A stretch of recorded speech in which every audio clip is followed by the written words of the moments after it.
Don't you know that the music should be soft? What? It is. It is. Are we in similar rooms? We're in the same room, but we're split down the middle. Half you, half me. Charles Barkley's coming in that door anytime. Charles Barkley, that was No, come on, Rossi. So we're not in the same room. Don't confuse people. No, we're not. I was joking. You're in a one. I was joking. Jokey. That was a joke. Well, we look like we are in the same room. How did that work out like that, Rossi? Because we keep moving. We keep moving. Raw high. I think it's rolling. It is, but I just put in moving because we're moving. Speaking of moving, you watched this episode early, so I probably know a lot. I know. More. I was so out of sorts last week. I'm mentioning scenes with Harold, and you went, no. Man. And I said, Peter Weller directed. You went, no.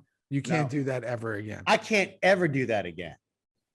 What if I watched 5 in a row? Can you imagine how screwed up that would be? You wouldn't even know what you were talking about. You'd be saying everything wrong. But I do anyway. We are into this 5th season, which is so strange, right? Because now everything's starting to become, even though I don't remember anything, it's starting to become more familiar. It feels like the end. Oh, that's a good point. It's starting to become more familiar. Like the sets are becoming more familiar. The people are becoming more familiar, where the other stuff felt very distant, right? Yeah. Now this is kind of, we're in the zone. 5, 6, 7. Maybe you're right. Maybe there's sort of like bookends on these 3 in a way. It feels like it, right? And I know 7 is going to feel like a whole different thing, but man, we are motoring through this. We are now our videos are exclusively on Patreon. Our audio is still everywhere for free. And everywhere where people want to get it. We're obviously doing all these other things on Patreon, right? We're posting something every day on that channel. Justin's working his little skinny button right off. Yeah, and Caesar's popping out all this merch, and Justin's about to open his shop. This will put the pressure on him. He's going to have his own store on the page. Yeah, that's going to be great. And then, obviously we'll be doing a theory app right after this. So this is, man, I got to tell you, these are such great TIG episodes, and we're going to get into it. This is kind of the TIG look. This is how you looked for the rest of the show, right? This is kind of like you were jumping around with looks. I don't know if I was jumping around, but I certainly went through the first 3.5 seasons as to give me whatever you want, because I really didn't really care. But now season 5, after the death of Dawn last week, you'll see what happens coming up here. I change it up. I get different bangles, different jewelry. Yeah. I change it up. But yeah, my look is that's pretty much the look we stuck with now for 5. That's the TIG.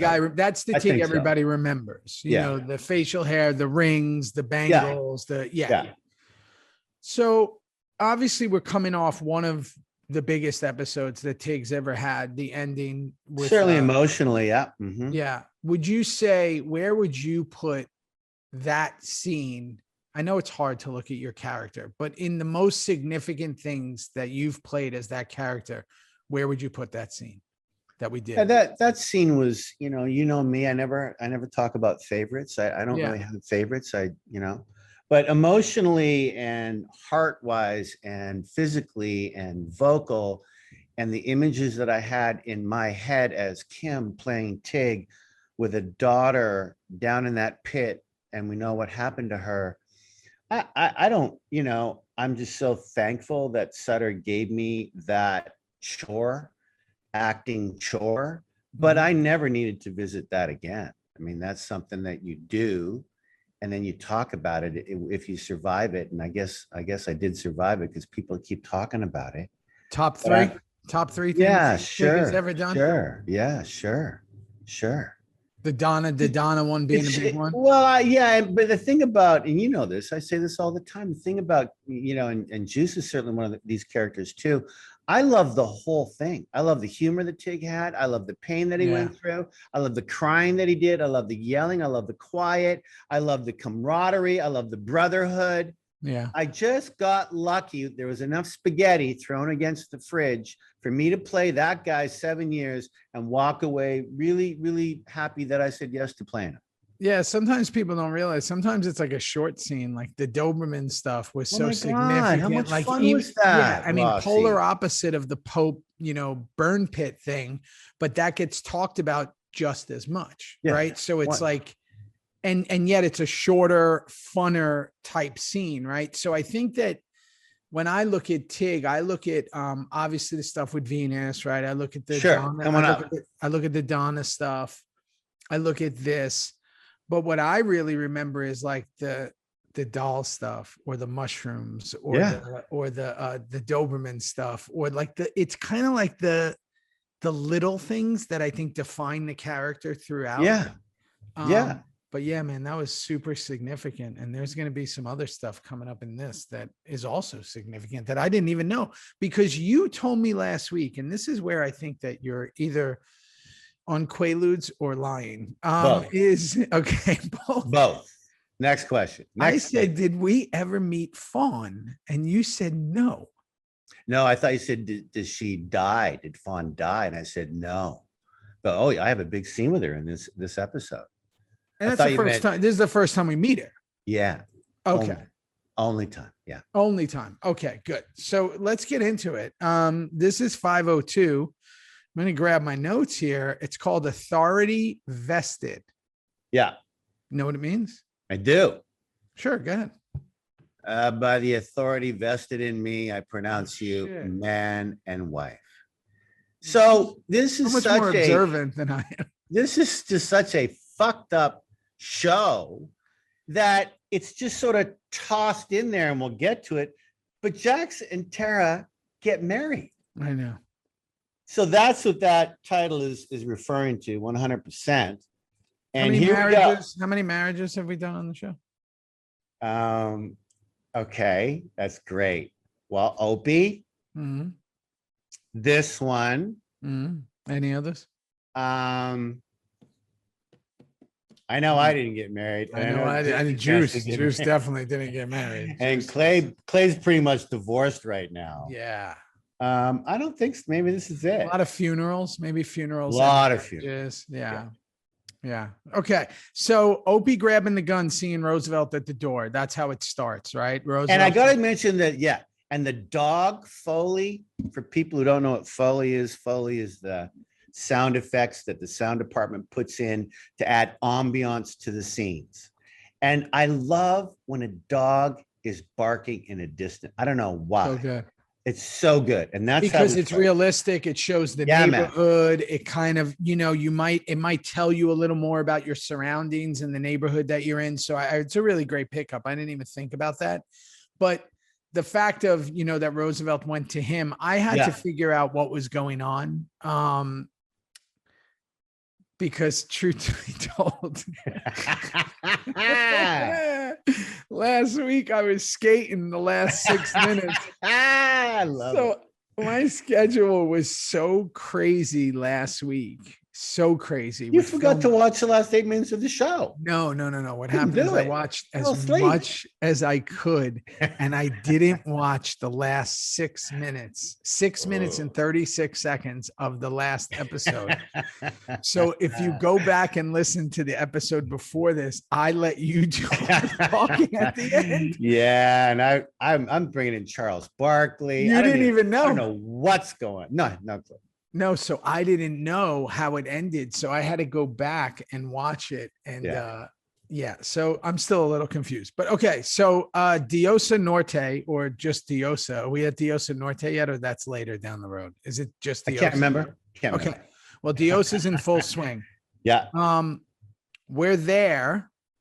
Yeah, and he's helping us. We don't even know why. Like Jax doesn't even know what are we doing. What are we doing? Okay, I'm not there. It's because the cops are out looking for them.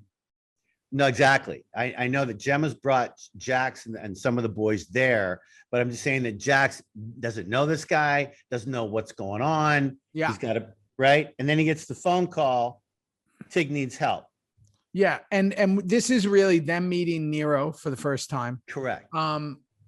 and I wrote how cool Jimmy is, because Jimmy, like you and I, and like really other actors that I respect and artists, he adds little things for his characters. And one of the things I spoke with him about for Nero that he added was this thing where he'd always go, "Oh, do you remember he's doing no, it? but good for Watch him. Watch him throughout the season. He'll go, yeah, and he'll do that. Good. And it was a little tell that he put in. Good. Love that shit. Yeah, me too. I love that. And it really does create like 3-dimensional characters. So he's just too cool. So now he gets a call. Dayton is knocked out and beat up. I did not realize how beat the shit Dayton was. Well, and I wrote down, okay, Dayton, Callie, get ready, makeup every week for the next 5, 6, 7 shows. You got makeup, baby.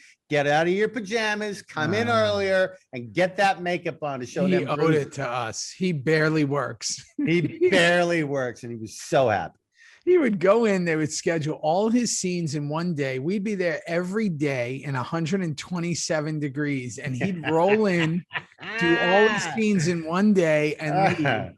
And you were like, oh, nice. Good job, buddy. And they'd all be indoors. Come by, gonna have a swim. Yeah. Come by Thursday night. Oh, no, wait. You work till 2 in the morning, not me. You're watching the Yankees. So true. Okay, so Clay's drinking, as I say. He's just sitting there drinking, doing his thing. He's in Piney mode. Ever since you've said that, I can't not see Piney now. I know. Isn't that weird, eh? He's drinking. He's got the thing in his nose. No oxygen. He's fucked up. He's fucked up. He's Piney. So the crew pulls up on Tig. I wrote something here. Sure. Your patience in this scene is unbelievable. We're actually I want to talk about it on theory about some things, but your patience, the way you played it is very patient. Like you were taking your time. And I know that's very hard when they're rushing you. That was your choice, which sticks throughout this episode, by the way, except for when you do explode on the stuff later with Fawn. Just explain to me and other people, like in that moment with the gravity and the levity of, or I should say, of the situation, why you chose to be just so calm and patient. It was the second night. That's a great question. It was the second night. We were there 2 nights. We did much of the heavy lifting the night before. And then, as I mentioned to everybody, I spent a night in this beat up motel downtown LA. All right. So we started work again. And the second night was going to be mostly when Bobby, Tommy, and Jax pull up and they see the aftermath of what's even happening. And so we didn't start, you can imagine, until 10 o'clock at night, 11 o'clock at night. And those 3 guys had told Peter Weller, who was directing this episode, can we not rehearse? Can we just see what Tig and Coetzee had to do? Can we just, and he said, absolutely. They had 3 cameras roving around, and I'm sitting there, not knowing what I'm going to say, not knowing what I'm going to feel, but the boys got to come and help. They pulled up and they had shots of that, and they looked down into that pit. Rachel Miner was not there, obviously. We had a dummy now, burnt charcoal. The other guy that I killed, they're all down. There's stuff down there, and there was still smoldering of the smoke. And they were so emotional for me and so beat up over for me. And then it had to go get the tarps. Let's go. Let's get out of here. Gotta go. I did write that it's very coincidental that the truck they borrowed had tarps in it. But had tarps already. It's TV. Right? Little uncalled. Not just one tarp, tarps, tarps with an S. Yeah. And so that's all, man. And so we did that all night, that scene. And it was we used very little of it, but it was very powerful to end it with me and my daughter. So then you filmed what you filmed in 501. You filmed during 501 what was going to be in 502. We in 501, that's correct. 501, and 502, this scene that we're now talking about, was filmed over 2 nights. We had 2 nights. So while we were filming 501, you filmed parts of 502, which we rarely did, but we started to do more later in our experience. Correct. But obviously Sutter, this is the beginning of the season. Do you remember that, Theo? We would get the first 4 scripts. We would get 4 in a row. I didn't remember that till just right. And we go, wow, cool. And then they would come a little later, and then gosh, we were getting scripts. Yeah, like literally a day of. Yeah. Right. Yeah. But but you're right. We would get 3 to 4 to start to read before the season started. You're right. Yeah. I forgot about that. Yeah. So we knew, Sutter knew, and all the producers knew that we needed to be there 2 nights in a row because we were going to use both scenes in 501 and then 502. So after that, Juice and Claire with Unser now. I'm sorry, one more thing, but it's kind of rare, but it's happened to you. It's happened to me, Tommy, a couple times. But I love it when the Reaper for the beginning or the ending is with me or with you or with Tommy.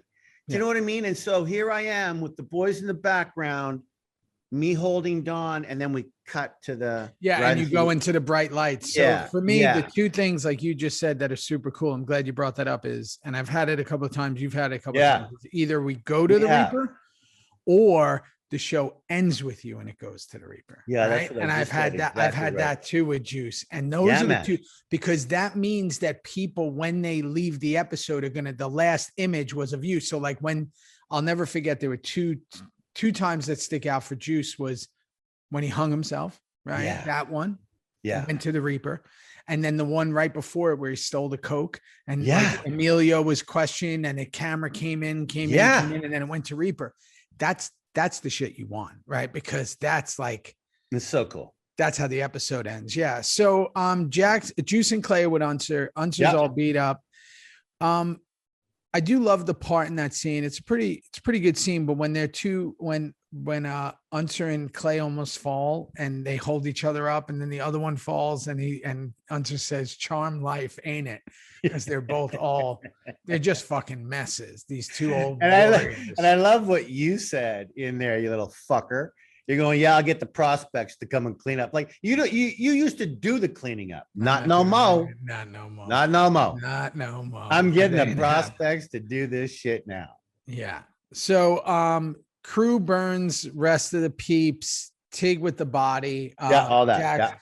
They pick up the body. It's super dark in that scene, whether it be just the MacBook I'm watching it on here, but it was really dark, right? It was dark. Yeah. Okay. So now we cut right from that to back at Diosa, which is, I do love on Sons. We used to go from like these dark kind of woodsy outdoor scenes to these brighter, kind of thing. It almost wakes up your eyes. You're like, oh, okay, now we're in Diosa. We're in this brighter place. Right. And then we go to probably the most important is we see Pope's office. That's the first time we see his office. So, and that's one of the scenes I brought up last week. Yeah. Stop talking. I had no idea what you were talking about. Because that's important. It's really important. And I wrote down, like, how did you feel, Rossi? Like, it looked like a different show to me. It did. It looked like a lawyer show. Yeah. It also shows that this guy is not just a gangster. Oh, and he's got a lot of this. Yes. I'm rubbing my fingers together out there in Apple Pod. Yeah, you can hear it. iTunes Pod. You can hear. You can't really hear my finger, but it's a lot of money. This guy's got a lot of money. And he's serious. He's not just a lot of money. He's very successful and he's serious. Yep. And he wants everyone dead. Like August Marks comes in and he wants everyone. It's not just Tig. He wants everyone. Oh my God. It's so true. He just biggest gangster in the world. Yeah. Look at the way he's dressed. I could smell him. He had this, this incredible high end. And cologne. Again, remember you've worked with Harold a bunch and he's truly one of the greats. Is been great, literally great of all time. Of all time. I mean, you want to talk his about Romeo and Juliet. You want to talk about fucking underrated. Oz, him on Oz. God. I mean, he's so underrated. He's a master. He's like literally a 3-star master, 5-star master. And he played Patience. That character could have easily become something different. And he was so patient with his words. So Yeah. he was impeccable with his words. Good pickup. One of the 4 agreements. He was impeccable. Like everything meant something. Everything had like a point to it. So I love that. We cut to our lawyer, Robin. Waggart. God, I love her. She was in Coldbrook, as I know you know. With Billy and me. Well, Harold and her. Harold two was Coldbrook there. people right away. Man. We had SOA people in that. Oh God, it was like old home week. Robin's so fucking terrific. I love it when she goes, she says, I can't do my job with not exactly. Like Jack says, not exactly. And she was, I can't do my job with not exactly. Well, she played that lawyer way more with colors, like, meaning that you can easily take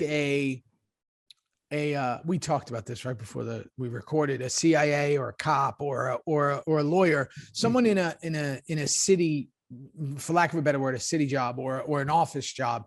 You can play it very straight because sometimes they're written in very narrative, push the narrative forward. What do we call it? Exposition. Yeah. Usually have a lot of exposition. That's tough shit to do. She put a lot of colors all the time. She put colors all over it. Everybody's speaking very low. We find out about the home invasion. Yeah. Now here's and Gemma's hugging Tiggy in the background. I don't know if you saw that, but Gemma's got the little. I did, and I love seeing them two together. Here's my biggest problem with the scene. Please. Of course, I have a problem. Why does Jax task Bobby to go to the house with Gemma when Bobby's wanted by the law? It's just bad writing. Bad writing, because there's other people there, aka Juice, Happy, that aren't wanted by the law. It's bad writing, and I guess it gets Bobby to drive Clay to. That's what they wanted. Opie. That's what they wanted, and I see they're playing the outcome and not the execution, and I don't like that. No, you picked up on it, son. Good I fucking picked up, and I did not like it. So, everyone's at the house with Roosevelt and the police. Again, the house is a disaster. I get tired of these scenes, but sure. Okay. The home invasion, they sometimes these things last a little long for me, but I get what they're doing. We got to figure out everything. Roosevelt's asking questions, same shit. Yeah. Same shit. So Tara's back at Diosa with everyone. Jax's hair looks fantastic, by the way. Can I just say, in this scene with Tara, his hair looks fantastic. I didn't notice, but I believe you should. 100%. Slick back. He's just. He's getting into that John Teller look now. Looking good. Yeah. Everyone is trying to figure out what to do, right? This is one of these episodes where, what are we going to do? Second episodes of seasons are very important. I always said pilots or first episodes are to kind of bring you back in. Shock and awe. We're back. Second and third are to kind of lay the groundwork. Let me tell you what's going to happen for the rest of the season. That's really what's going on.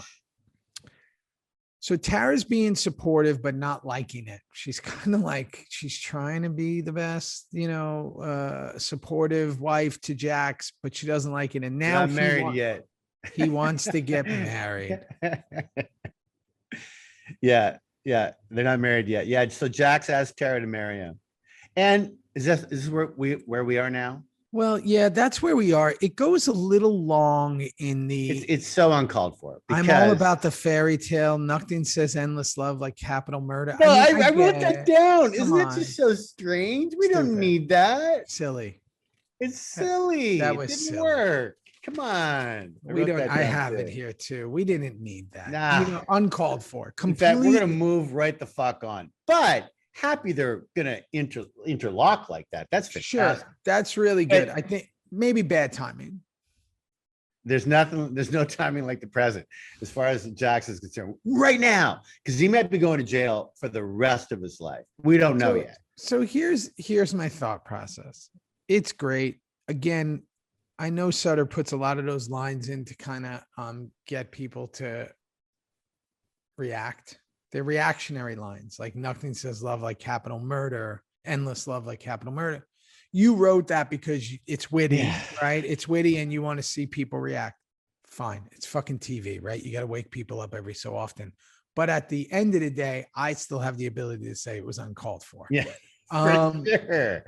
Didn't need any of it. No. Unser meets with Roosevelt looking for patterns, says he never did dirty work. I felt like that was a lie. But sure. But look at him playing cop again. I know. Right, Theo? Yeah. It's Dane Callie playing cop. He hasn't played cop since he got out 2 seasons ago or a season and a half ago. He's playing cop, and I fucking miss that, man. And I like that. He's terrific in it. And here, can I ask you this? Did Unser do this on purpose, or should I say Dayton? Does he have a bit of a Southern accent? I'm not sure it's Southern, but it's certainly Southern California. He was always New Yorker. Dane's a New Yorker. Yes. But now he's starting to lose that a little bit, it seems to me. Yeah. Because that Unser moment, I detected like a different dialect with him. And I was interesting. Like, I'll have to he went a little Deadwood. He went Deadwood on Went a little Deadwood, maybe. Yeah. He did, which is fine. I love it. It's one of my favorite characters. I love that line when he goes, it felt a little white to him. Yeah. What is that beat up like? Yeah, it felt white to him, not black. It felt white, like obligatory. It was just like it was an obligation to beat him up rather than hate. And that was fucking interesting, bro. It's the first time. I mean, we saw that peg leg last episode go in there, or this episode before that. I didn't see it. Well, I did. And I'm telling you what, it seemed white to him for a reason, because he's fucking right. And here we go. Yeah. And again, that's a really interesting thing to have Unser kind of be on the case, right? And then he tells him basically, like, if you want to work with the Sons, and, you know, he's giving Roosevelt kind of a bit of a teaching too, like a lesson in what to do. In Charming. Yeah. Yep. So here we go. Tig and crew looking for Fawn. Yeah. Like, okay. Go ahead. I wrote down stumbling and bumbling and bull in the china shop. Tig's just back to shooting first, asking questions later. He learned nothing. Learned nothing. No. Nothing. I remember reading that in the script going, oh, too bad. It was more black and white. There was no gray in there. But the gray came later. So can we just keep going here now? Please. Yeah, because I remember this day. I just want to talk about offline for a second actually offline from the show. I remember this day for some reason very well, because there's a famous picture of us all sitting on the couch together from above. Yeah. Yeah. Do you remember that? Yeah. And we were all on that big couch sitting there bullshitting together in like a circle, and someone took a really great picture of us. So I've seen that picture a lot. I mean, if somebody, I'm sure you could find it on the internet, but it's just us all hanging out between shots. And I remember that because that was one of those days where, fortunately, unfortunately, you had all the heavy lifting and we were just all hanging out. Yeah. So we were there in this house in like downtown LA or wherever we were. Yeah. And you guys had to do all the work. So we were just, I mean, back then, chilling out and just, you know, bullshit. Yeah, no, you got to just react. You got to react to what's going to happen. Not a lot of dialogue. It was. But you had to see some crazy stuff as that character. So why don't you explain to me what? Well, I met the actress playing Fawn just really briefly, and couldn't wait to work with her. And we had a big emotional scene at the end. Did you meet her at the table read? I don't remember. Yeah, she might not have been cast by the table. I don't think she was at the table read, to be perfectly honest with you, but I could be wrong there too. I don't remember. I remember. And just so everybody knows what a table read is, just if you're listening to this, we would always, before an episode would start. So let's every episode's different, but let's just arguably say it starts on a Monday. We would have a table read on a Friday, you know, before it, and all the cast would sit around a table, literally. You know, especially at this point, it was a much bigger table, and it wouldn't just be us. It would be all the producers, the writers, Kurt would be at the head of the table. Every guest star. A lot of the guest stars came in. They couldn't wait to have a little table read. Yeah. If you had one word, you were at a table read, and with Sons, especially with Kurt, you don't miss table reads. No, if you're not working that day, you're on your motorcycle riding to set to be there for the table read.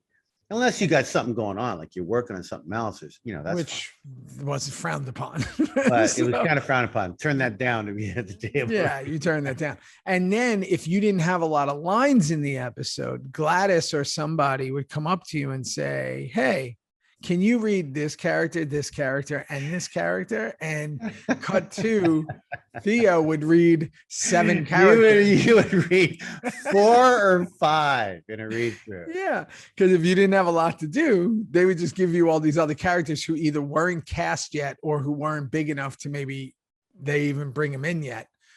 So that was so those are table reads. So you didn't meet her at the table. You're not sure. I don't think so.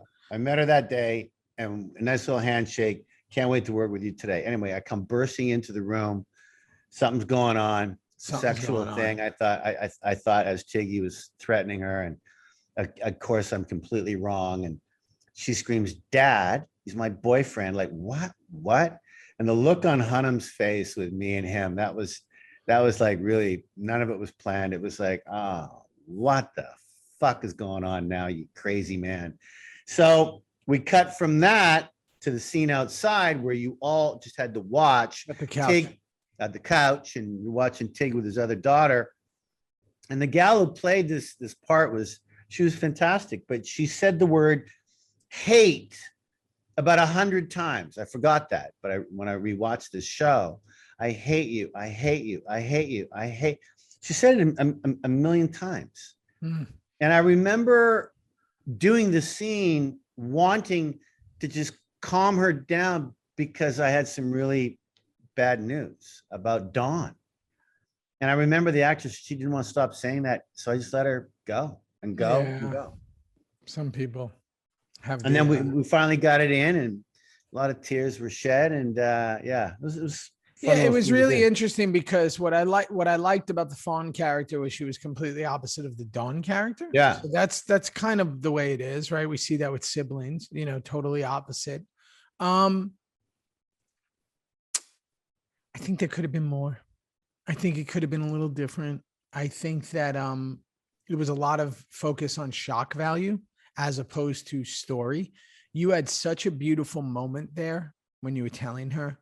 You were so That's a good patient. point. That's a good point. You were so patient, and you had such a beautiful moment. And I remember that day, and you had to fight for that moment. And what I mean by that was there was a lot of people around, and there was a lot going on. And I think that could have been done after what we just witnessed in 501 and with what is at stake here, him wanting to murder another person to get harm at you and the sons. I think that maybe it could have been done differently. I'm not exactly sure what. I'm not saying that it wasn't good. I'm saying that it just seemed all very fast. It seemed a little rushed, and you had such a beautiful moment that I think could have been elongated. That's all I'm saying. I think it could have been more. I think you're right. And I think that's everything you just said is completely right. It was for shock value. We wanted again to be thinking we knew what was going to happen, and we were completely wrong. We thought Tig was going to go in there and blow someone away, but it was the boyfriend. And that she was in trouble, and she wasn't. All that. And yeah. The only thing that could have been different, perhaps, but then it becomes too long of a thing in a way, is just her and me. That's it. It could have been. If it was just the two of us in that bedroom, could have been stuff about mom. Could have been. Yeah. Could you put your clothes on? And it could have been something different without all you guys watching, but it wasn't. So I think I did have to fight for that moment to keep whatever that moment was going to be about my sorrow over her sister. And I did get to tell her, but it was short. Yeah, but the way you played it, I mean, your eyes welled up, and it was just really great. And she, she took it, she accepted it. But again, I just think it might have been better alone. It might have been, I think you're right. It was chaos. Whatever. It was chaos. You're right. Jax was in full whisper mode too. At that moment, he's like, "You got to get out of town and take this money and take her and leave." And I was like, "Okay, everybody's whispering," which, by the way, it's a bit of a thing with actors. A lot of actors do it. If you'll notice, you can notice it a lot on Sons. It is it's a trap.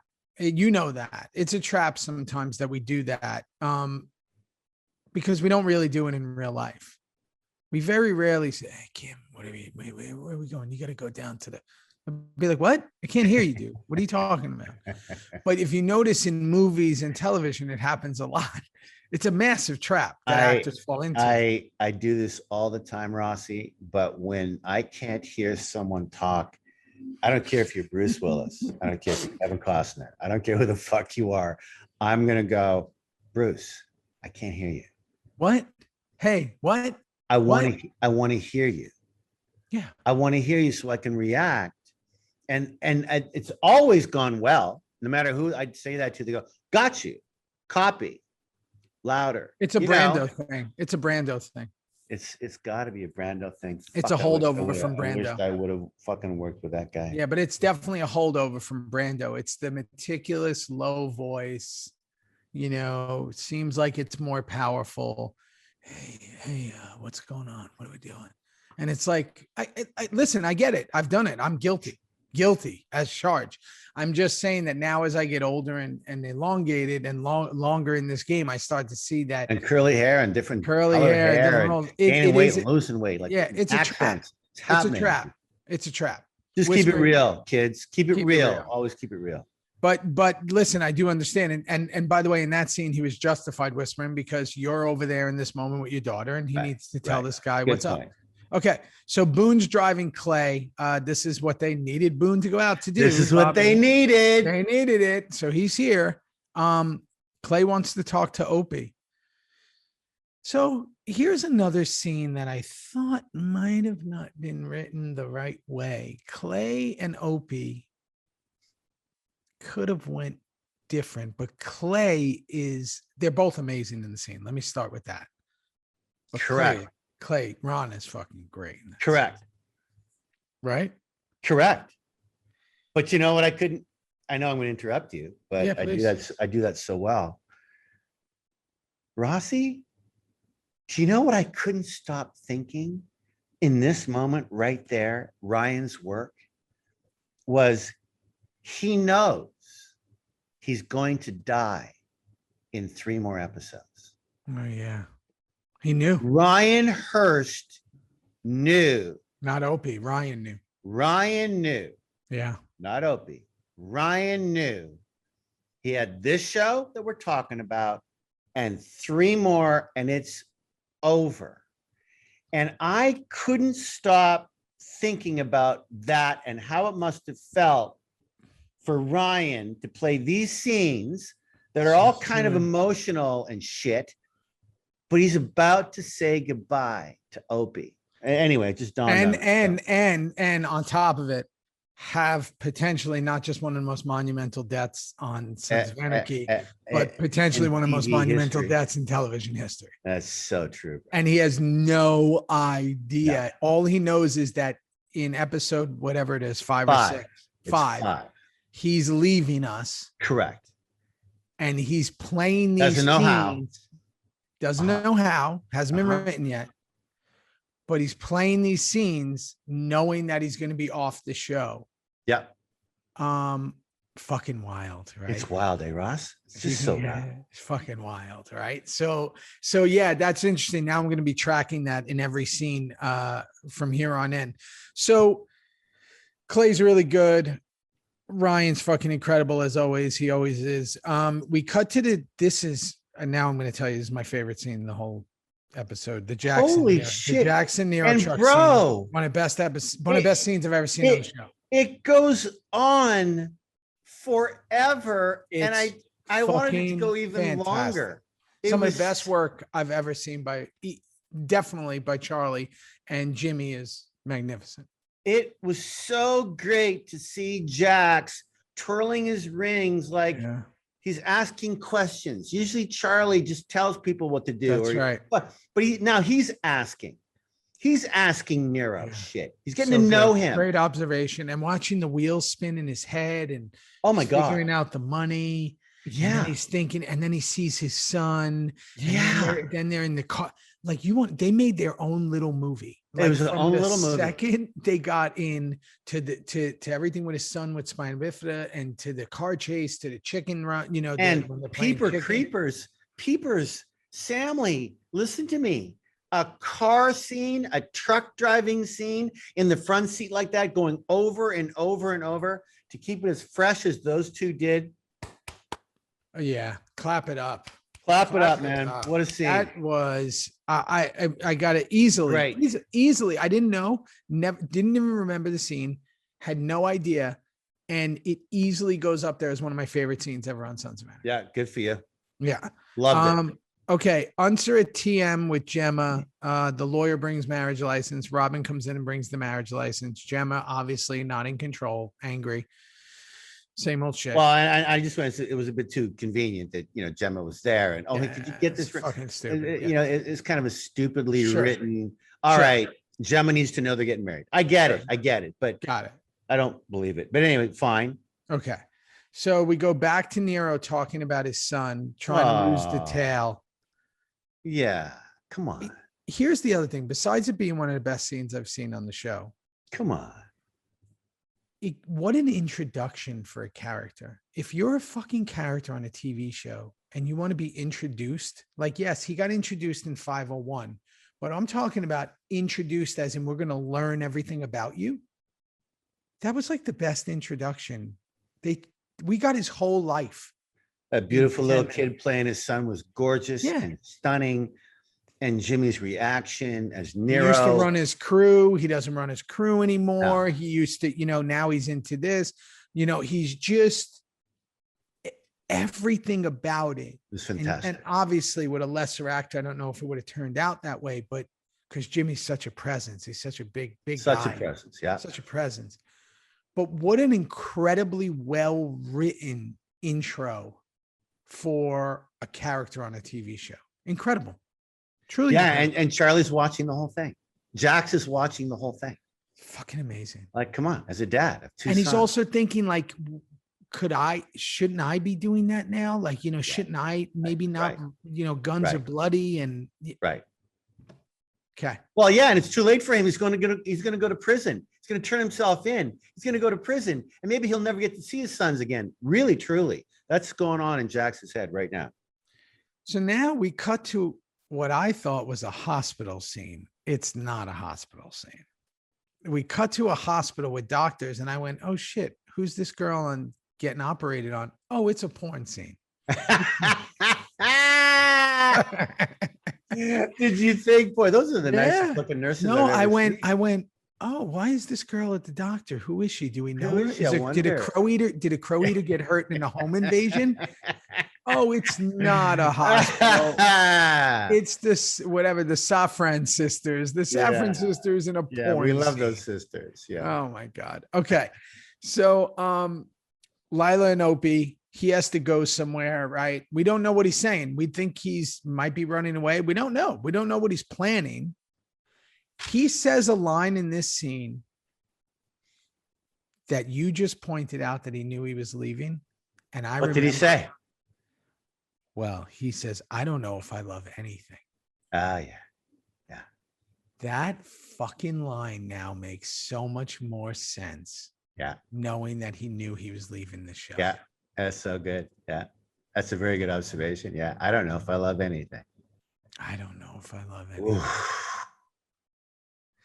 Because see what people, and we're gonna have Ryan on the show, and we certainly are. We certainly are, and he'll do what he's got to do. But it was a weird situation, man. Oh, come on. We'll get to it. We'll get to it. But it was the beginning of the end, really. I mean, it was the beginning of the end. It really was for Sons of Anarchy when you finally, in a multitude of ways. Yeah, and no disrespect to Taylor or a half sack at the time or Piney. Yeah. Forget it. Amazing. All of them. But when you finally decide to take 1 through 10, one of those leads, you're going to go now. And Sutter didn't stop after that. No. You're going to go, then you're going to go, then that's the beginning of the end. The blood was in the water. Blood was in the water. Yeah. And you millions of beautiful fans out there around the world were losing your fucking shit. No. And again, I feel you. we've said this 1,000 times, and when we get to episode 5, we'll talk about it. You also have to understand that as a cast, as the group, as the tight-knit unit that we were, I know I wasn't the only one. The assumption was Opie's the last man standing. Well, he was supposed to be the last man standing. That's right. You know, he's Horatio. He's the Horatio of Hamlet. And there's only one person who lives in Hamlet, and it's called Horatio, Hamlet's best friend. So again, in pure Sutter way, just when you think you've got something figured out, you don't. You don't. So Gemma and Tara marriage license scene. This was coming. They set this up like a fucking T-ball on a tee. We get into that. A lot more whispering. Things are happening. The rings just happen to fit. Yeah. Can I just go back on one little scene that we went over a little bit, and that's all right, because I follow you on this course. With Opie and Lila? No, just with Jimmy Smits and Charlie in that chase scene. Please go back to like the big chase scene. I mean, that was wild. It was wild to see Jimmy Smits turn into the greatest NASCAR driver in the history of Sons of Anarchy. And he said stuff like, you know, I don't get out much, and that was fun. And Jax is like, no seatbelt on, of course, and they're playing chicken. He says a line. He goes, "I think I'm actually trying to impress you or something." He's like, "You don't need to impress me, brother. You don't need to impress me, bud. You really don't." Anyway, we went over that, and that's fine. But I wanted to point that out as an exciting moment for all you people watching this show. All right. Yeah, and you know we like to throw in those stunts whenever we can. Oh God, yeah. Second unit stunts. It was a nice way to end off those two people in Charlie and Jimmy to finish off that scene. It was in true balls to the walls fashion. All right. I'm gonna ask a question about the future without giving away any spoilers, because I know you probably don't remember. But do Nero and Jax ever go at odds, or no? I don't remember. Neither do I. Something happens. Something happens. Something goes down. Something goes down. Yeah. But I don't remember. Either do I. That's why we're doing this right now. Son. Yeah, we're doing this because we don't remember. Okay. We don't remember. It's so fun to talk about. All right, come on. Okay, so the ring just happened to fit. Chibs wants to say something. They're getting married. Come on. You were there. I was there. How great was that? Yeah. He just shoved that fucking John Judge. I love that John Judge when Jax goes, we're going to lose our John Judge if we don't do this now. Yeah. So they do it now. And Tommy comes waltzing in, and I don't know, Flanagan, we were probably having a bad day that day. I don't know, but he just tossed that guy aside. Tossed him, said his beautiful. But Tommy was a master of doing little things. Master. So he does something later too. I'm going to point out, I might as well say it now. Tommy's a master of adding little things to scenes that could easily be forgotten. If you'll notice later when he's getting cuffed, he's holding his hands out. Like that. I didn't notice that. So when he goes out to get cuffed, you know how anybody else would just put their, what I'm doing now, if you're listening to this, is he's puts his wrists up. But instead, he puts his wrists up with both his middle fingers. Oh, that's beautiful. Yeah, that's what Tommy is again. Beautiful. Another master. Okay, so Romeo and crew meet up. With Benito. Here we go. Need protection in prison. Yeah. Jack seemingly always gets in Romeo's face. Well, that's because no one knew where their marks were. Like I don't want to say who, but someone didn't know where the fuck their marks were, and they had to keep looking down.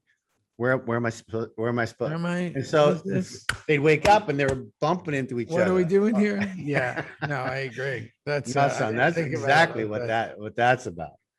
Okay, so Bobby Jack scene. Well, hang on one thing, and so at the end of that scene, and again.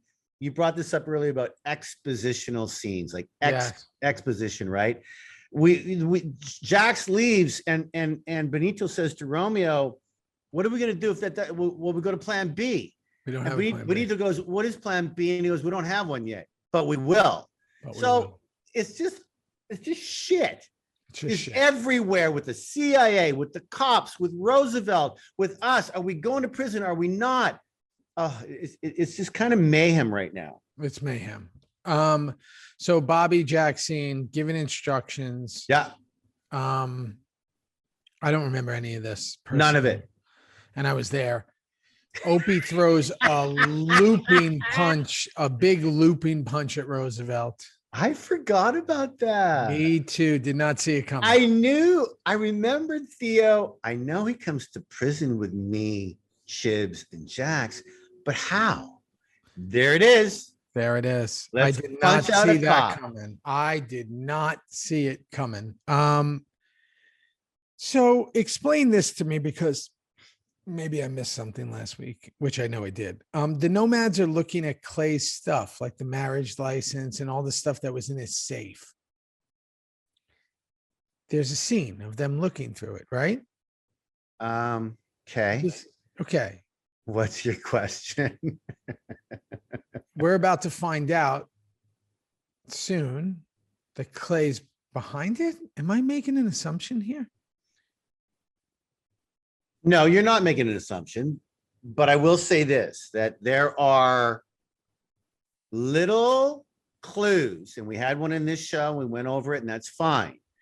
But Unser is on the phone with Clay and tells him something, and the look on Clay's face and the way he doesn't up, give a shit. Yeah, he doesn't give a shit. well, no, it was talking about the home invasions, and the look on Clay's face was concerning to me as a viewer as to why he flippantly hung up so quick or so. No, you're onto something, brother. Okay, Here we go. I didn't remember. It hit me last night where I was like, we're going to find some shit out without giving it away of what's going on with a few things, including Clay. okay. So this is, now we're hitting that montage, right? Gemma goes to see Nero. And Clay's speaking about Clay, the song with the soldier's eyes again reminded me of the scene with Clay and Gemma where he talks about being a soldier. He talks about that's how he looked at all of this was from a soldier's eyes. And so here's the song and the montage. Clay's super lonely. Keep going, Theo. And Bobby, that's why Jack says to Bobby, I want to keep him that way. Like he's been neutered, basically. Like keep Clay that way. And Jax is even hinting at like, don't trust whatever's happening here with this dude. And then again, we go through that montage. Clay's at home, Pope's looking at the arrest pics. Everybody's around, and Jax is feeling the weight of it all. And here we go. Yeah. By the way, so far a pretty great season. We're in that paddy wagon. There's 4 of us, and we end on Jax looking at his wedding ring, which, as you said beautifully, happened to fit beautifully. Yeah, feeling the weight, but really feeling the weight of it all. Yeah. And you know what I thought about when he was looking at his wedding ring? He was thinking about the whole conversation with Nero. Thinking about like, how does this great. How, you know what I mean? How does this benefit? And he's looking at his best friend who just punched someone to be in there with him. Like ultimately, almost like Gemma, everything he touches kind of goes to shit. Yeah. And speaking about Gemma, we didn't even bring up the point when they got married and Tommy did his thing. Even me went to Tara and gave her a hug and said, Gemma was gone. She just split. No hugs. No, I'm so happy. She's upset. She's bitter. Clay's old and fucked up. We don't know what's going on. What is she bitter about? She wants to control everything, Theo. Her family's fucking breaking up. Got it. Breaking up. Well, I got to tell you right now, I'm loving these first 2. There's little things here and there, but I like where it's all going. Me too. I'm really curious because I for some reason, I don't remember anything from this season. I don't know. That's okay, because I did a lot of heavy lifting for you as you were doing heavy lifting in the last season. Then we get some more massive heavy lifting for you coming up in 6 and 7. But this is this season right here, that whole Pope and Tig our bookends. We start with those two, and fuck do we end with those two. Okay. Now we've got Horatio and Ryan. What's happening to him? He's going to prison with me, Tommy, and Charlie. That's big for the next 3 shows. We're in fucking prison. Okay. That's for the next 3. Well, maybe more. Well, no, just 3, maybe even 2. Like, you just watch what happens. Okay. I'm excited. No, I'm excited. I would love to. I'm not going to do what you do and watch them early because I'll forget, but I'm excited to see what goes on because I'm so into the season right now. And I think it's because I remember nothing. Okay, little brother. Right. Hey, man. Hey, whoa. Whoa. Love you. Yeah, love you too, bud. Listen, if you guys are listening to this right now, congrats, because we're all on this journey together.